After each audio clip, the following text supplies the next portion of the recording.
할렐루야. 10월 16일 토요일입니다. 욥기 8장 8절부터 끝절 22절까지 말씀을 읽고 은혜 나누도록 하겠습니다. 청하건대 너는 옛 시대 사람에게 물으며 조상들이 터득한 일을 배울지어다.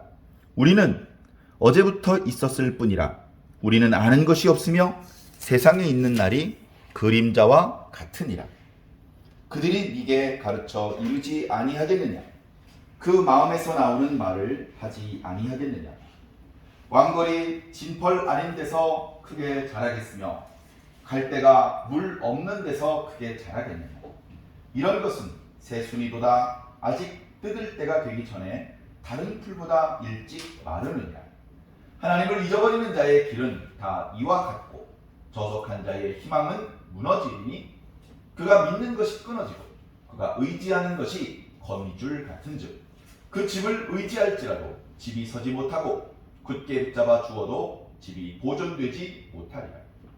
그는 햇빛을 받고 물이 올라 그 가지가 동산에 뻗으며 그 뿌리가 돌무더기에 서리어서 돌 가운데로 들어갔을지라도 그곳에서 뽑히면 그 자리도 모르는 체하고 이르기를 내가 너를 보지 못하였다 하리니 그 길의 기쁨은 이와 같고 그 후에 다른 것이 흙에서 나리라.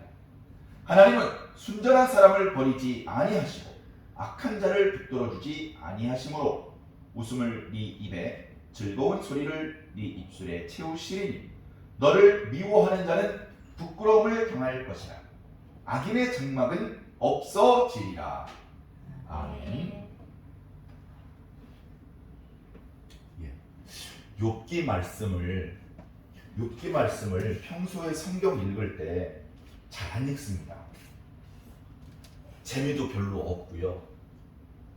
그래도 하나님의 말씀인데 하면서 읽으려고 해도 잘 집중이 안 되고 어디를 끊어서 읽어야 되는지 이 말이 무슨 말인지 무슨 뜻인지 잘 이해가 되지 않을 때가 많았습니다.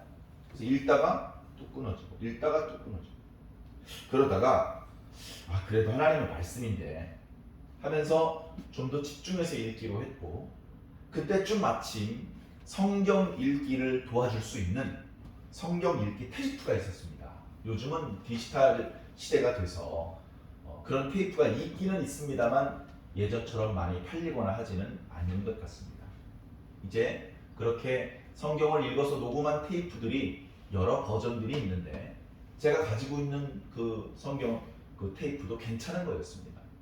그래서 조금 빠른 속도로 읽어주어서 오히려 더 좋았던 기억이 납니다. 그래 이제 욥기 테이프를 꺼내가지고 테이프에다 넣고 들었습니다. 빠른 속도로 집중을 해서 이제 들어가야 되는 성경 넘겨가면서 한 번 들어서 이해가 안 되면 두 번 들어야지, 세 번 들어야지.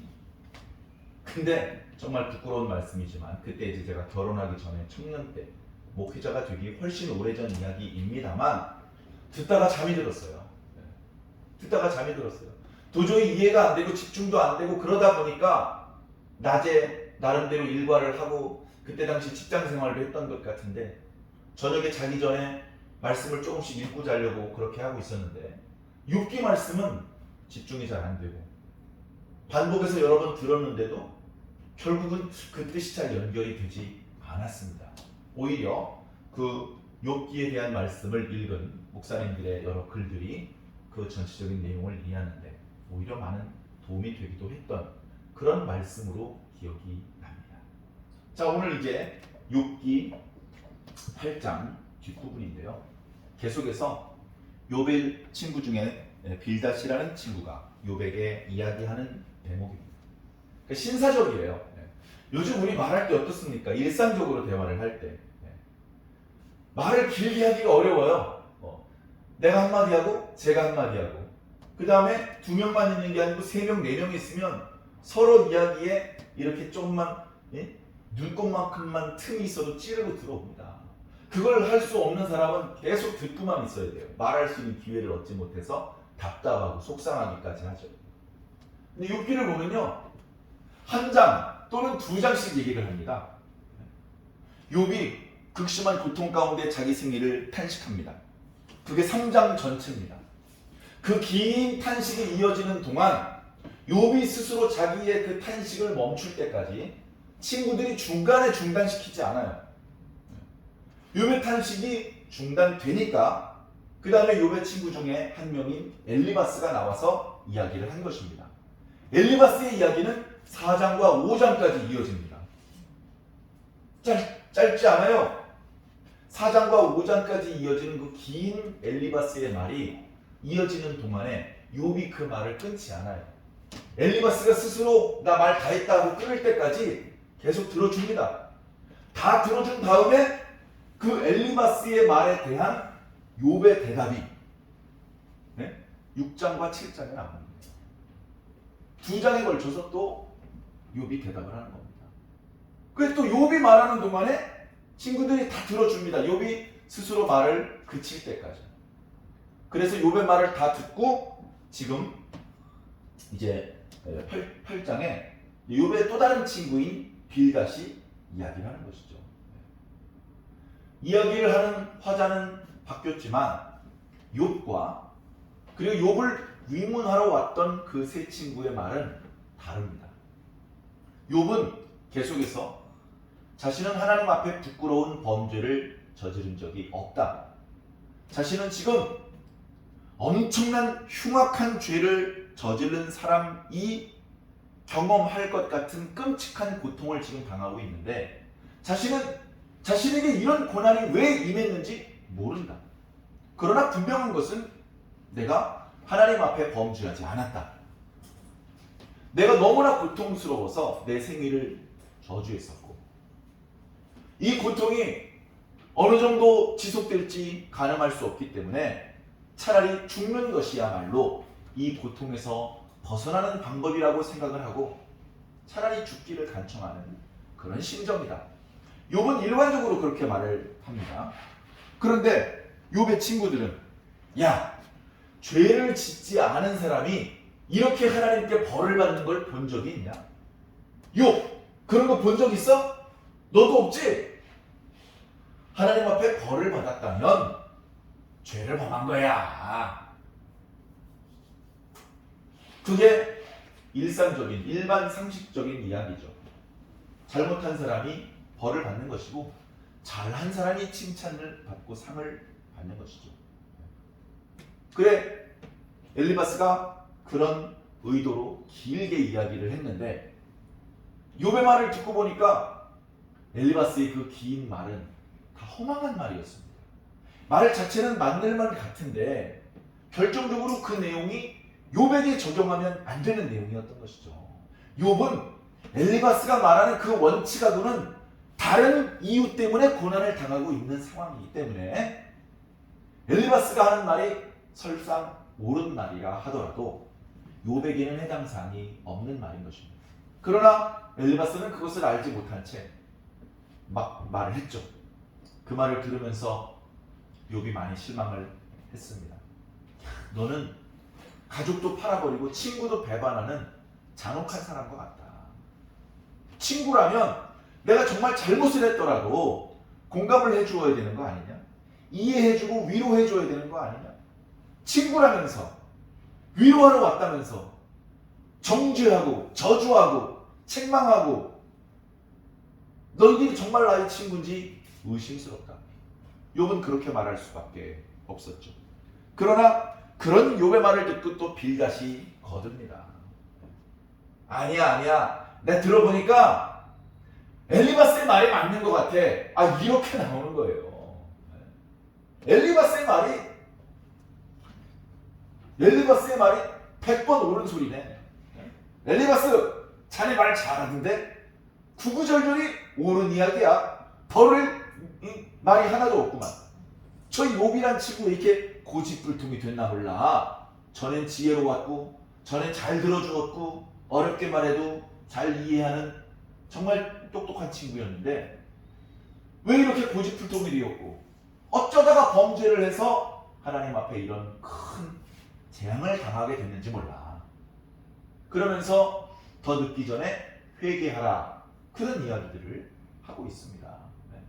그래서 우리가 어저께 말씀 묵상을 할 때도 네가 만약에 회개를 한다면 네 시작은 미약하나 네 나중은 창대할 것이다 라는 우리가 너무나 잘 알고 있고 좋아하는 말씀.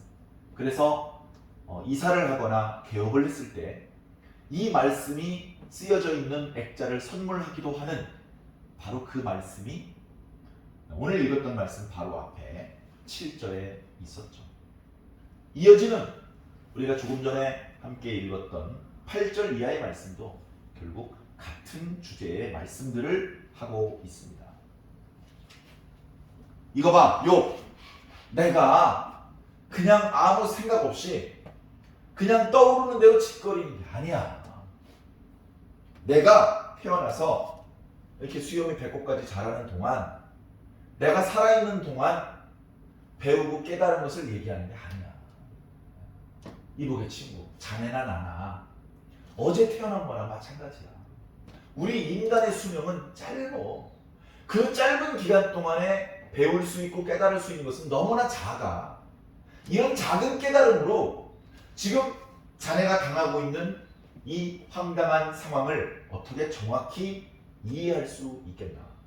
그러니 우리는 우리 스스로 깨달은 것만 의지하지 말고 우리보다 훨씬 오래전에 살았던 조상들, 그들이 대대로 매우 오랜 시간 동안 검증을 해서 절대 틀리지 않았다고 알려진 그런 선조들의 교훈에 귀를 기울여야 된다네. 그렇죠. 인간의 수명은 길지 않기 때문에 선조들로부터 주시는 교훈은 다 버리고 자기가 태어난 이후로 다 처음부터 자기가 경험하고 연구하고 깨달아서 그걸로 자기 지혜를 삼는다면 우리들의 지혜는 초등학생만도 못할 겁니다.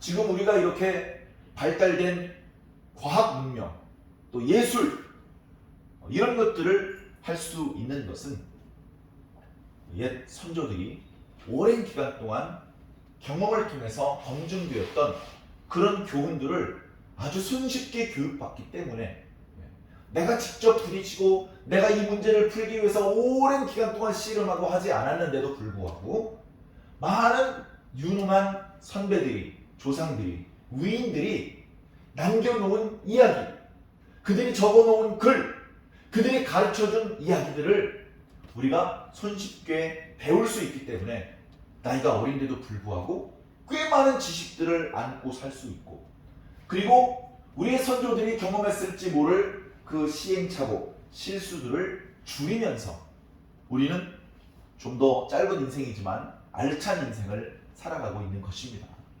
당연히 옛 어른들의 지혜로운 말을 귀 기울여 들을 줄 알아야죠.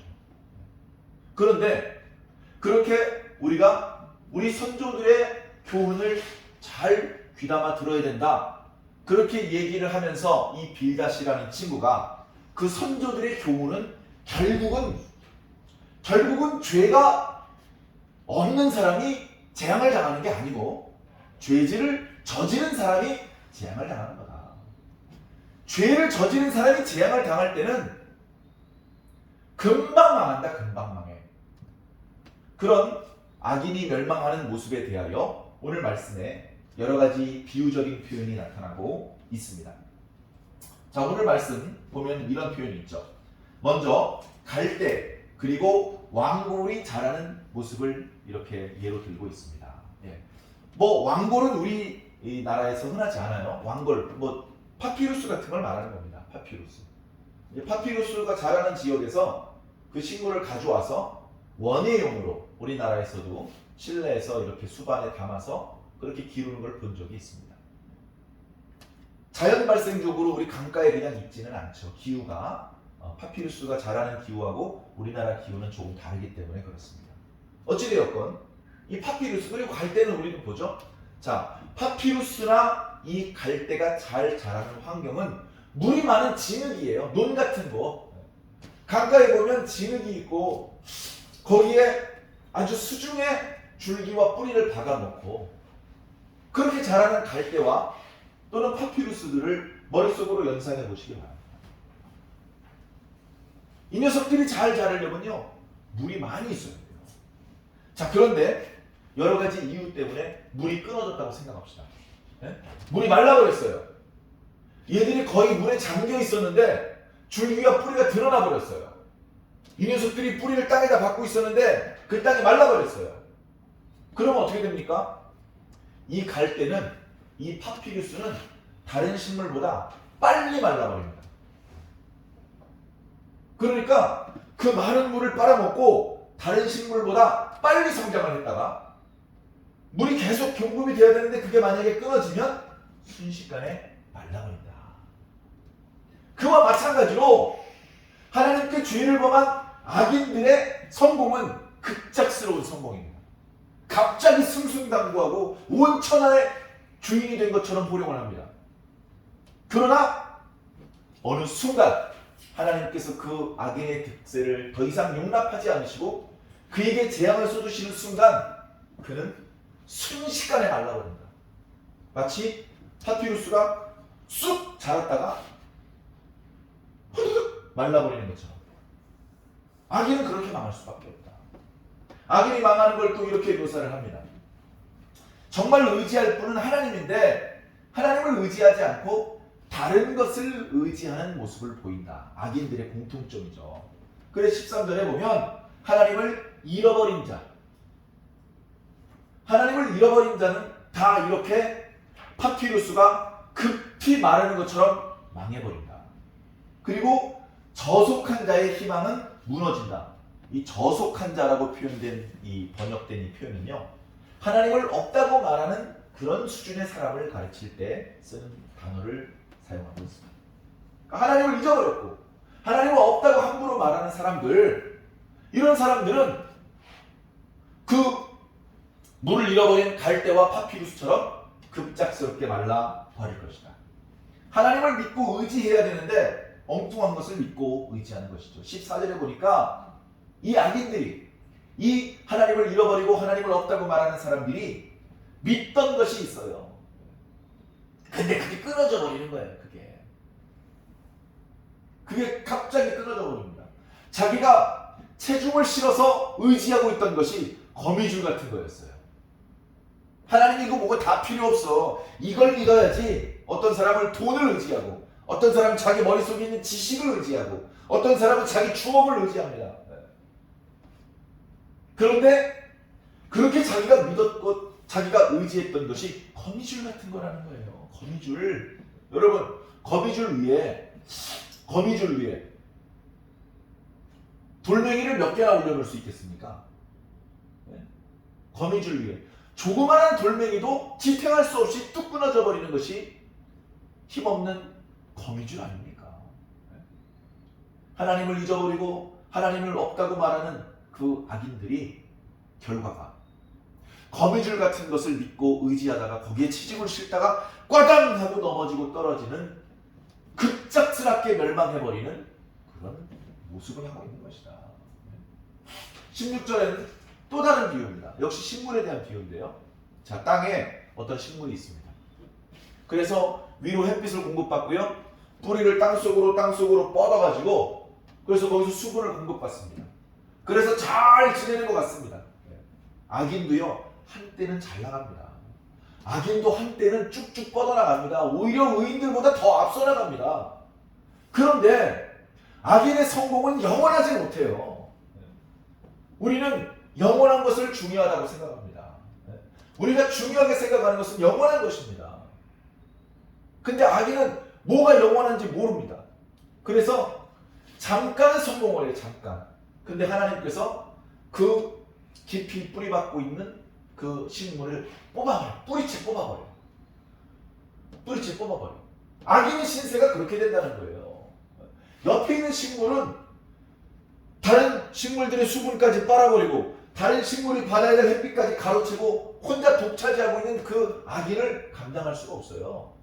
그러나 거기 심겨져 있는 식물들보다 월등히 강하신 하나님의 손이 그 악인을 뿌리채 뽑으시면 힘없이 뽑힐 수밖에 없는 것입니다. 그래 뽑히고 나면 이 악인이 자기가 원래 있던 곳에 다시 박히고 싶겠죠? 그래서 안 되는데 나 저기 다시 들어가야 되는데 하고 휙 돌아보면 땅이 말을 합니다. 너 누군데? 나도 모르겠는데?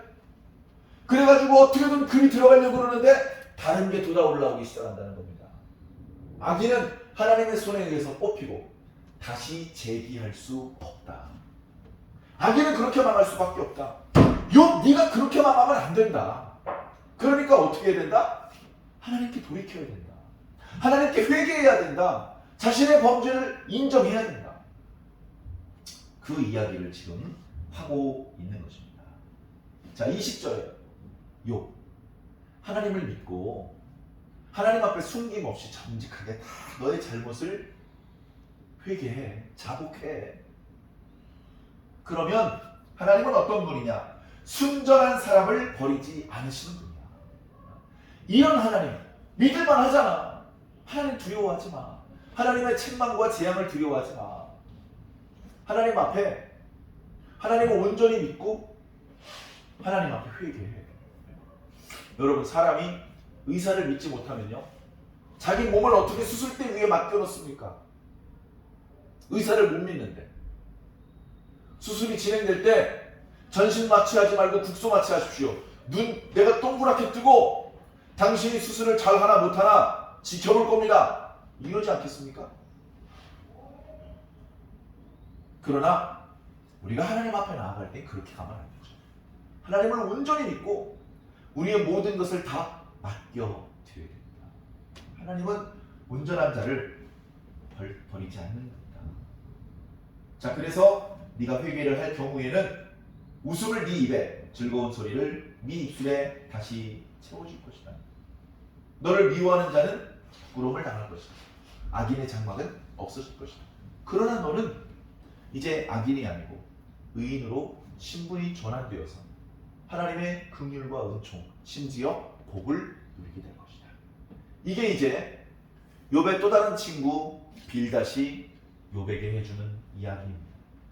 좋게 말해서 조언을 해주는 것이죠. 충고를 해주는 것입니다. 그러면서 은근히 욥을 정죄하는 것이고요, 욥에게 훈계를 가하는 것입니다.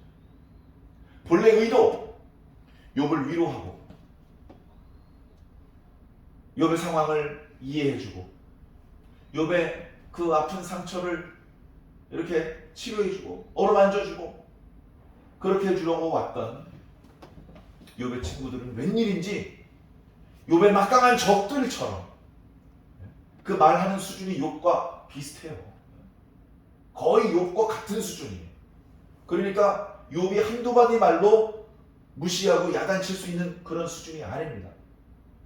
상당히 많은 지식이 있고 경험이 있고 그것을 바탕으로 욥에게 지금 나름대로의 교훈을 제시하고 있는 것입니다. 그렇기 때문에 그 친구들의 말은 욥에게 큰 위로와 도움이 되는 것이 아니고 오히려 마음에 큰 부담과 답답함과 실망감과 상처가 되는 것이죠. 계속되는 욥기 말씀 묵상을 통해서 우리가 말을 좀 신중하게 해야 됩니다. 우리가 최선을 다해서 지혜롭게 생각하고 지혜롭게 말해야 되는데 그 지혜가, 그 교훈이 적용되는 그런 상황도 있고 적용 안 되는 상황도 있다는 것을 기억하자. 그래서 늘 겸손해야 되고 내가 말하는 것을 앞서기보다는 듣는 것을 먼저 해야 되겠다. 우리가 친한 친구일수록 예의를 갖추지 못하는 경우가 많습니다. 친구가 무슨 얘기를 할 때 끝까지 들어주지 않고 됐어 그 뒤엔 말 안 해도 무슨 말 할 것인지 내가 다 알겠어. 야 인마, 난 네가 무슨 생각하는지 다 알아. 그렇게 말하면 듣는 친구는 기분이 별로 안 좋습니다. 나는 말을 끝까지 하지도 않았는데 끝까지 들어보지도 않고 내 생각을 다 안다니. 그래? 정말 내 생각을 알아보니까 하나도 몰라요. 잘 알지도 못하면서 그래, 친했던 친구 사이가 갈라지기도 하는 것입니다. 사랑하는 성도 여러분, 말을 많이 하는 것은 그렇게 지혜로운 방법이 아닌 것 같습니다. 물론 말을 해야 되는 자리에서는 해야 되죠. 그러나 우리는 말하는 것보다는 충분히 듣는 것을 더 즐겨 하시기 바랍니다. 말을 조리 있게 잘 못하는 분이 말을 하더라도 끈기를 가지고 그분의 이야기를 끝까지 들어주고, 그분이 말하면서 조금 세련되지 못하고 조금 틀린 표현이 있더라도 잘 감안을 해서 그분이 지금 의도하는 것이 무엇인지, 그분의 심정이 어떠한지를 헤아리면서 듣는다면, 내가 그에게 아무 도움을 아직 베풀어주지 않았는데도 불구하고 그 사람은 나를 고맙게 생각하고 그 사람을 나를 지혜자라고 그렇게 높여주게 될 것입니다. 잘 말하는 것보다 잘 들어주는 것이 필요한 시대를 우리는 살고 있습니다. 사랑하는 성도 여러분, 남의 이야기를 잘 알아들을 수 있는 그 끈기와 지혜를 하나님께 받으시기 바랍니다. 하나님께서 저와 여러분들에게 그 은혜와 그 은사를 주시기를 바랍니다. 그래서 많이 배웠음에도 불구하고, 많은 경험이 있음에도 불구하고 사람들에게 상처를 주고 사람들을 힘들게 하는 그런 역할을 하는 것이 아니라, 경험이 좀 부족하고 배움이 좀 모자란 부분이 있더라도 그래도 잘 듣는 그 재주 때문에 많은 사람들에게 힘을 줄 수 있고 하나님을 기쁘시게 해드릴 수 있는 그런 저와 여러분들이 꼭 되기를 예수님 이름으로 간절히 축원합니다.